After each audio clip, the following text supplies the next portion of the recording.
C'est quoi ce bordel? On n'y comprend rien. Ça doit être la réflexion de tous les animes only devant les règles de la traque mortelle. Mais t'inquiète, je suis là pour décoder avec toi ces différentes règles pour que tu puisses bien comprendre la suite de Jujutsu Kaisen. Première règle, après avoir éveillé une technique d'exorcisme, chaque joueur a 19 jours pour se rendre à une barrière, les limites de la zone de combat en gros, et y déclarer sa volonté de participer à la traque mortelle. Ce qu'il faut savoir, c'est que ce fou furieux de manipulateur de Kenjaku a provoqué l'éveil d'énormément d'exorcistes en leur donnant un coup de pouce ou alors en ayant activé son sort qui a provoqué l'éveil de personnes ayant ingéré des objets maudits. Objet maudit qu'il a lui-même fait ingérer par le passé, mais quel malade. Et il a pu activer tout ça grâce au sort de Mahito qui récupère à la fin de son combat avec Yuji.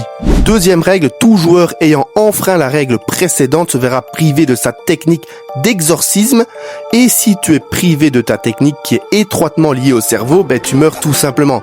Donc tu es obligé de participer à cette traque. Troisième règle, toute entrée de la part d'un non-joueur sur leur terrain de traque sera interprétée comme une volonté de participer à la traque. Les non-joueurs concernés deviendront alors joueurs.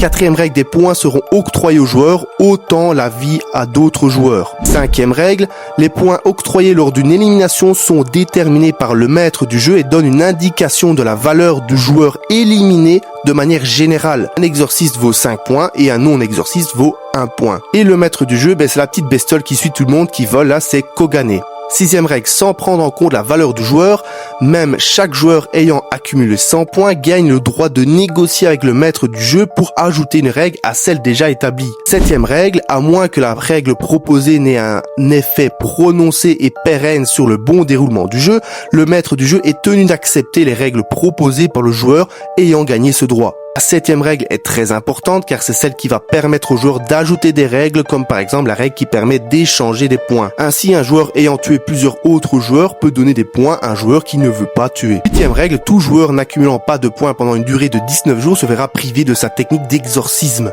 Tu l'auras compris, mais avec cette huitième règle, tu es obligé de gagner des points, sinon tu meurs encore une fois. J'espère que tu vois un peu plus clair, mais n'hésite pas à me poser des questions en commentaire si nécessaire.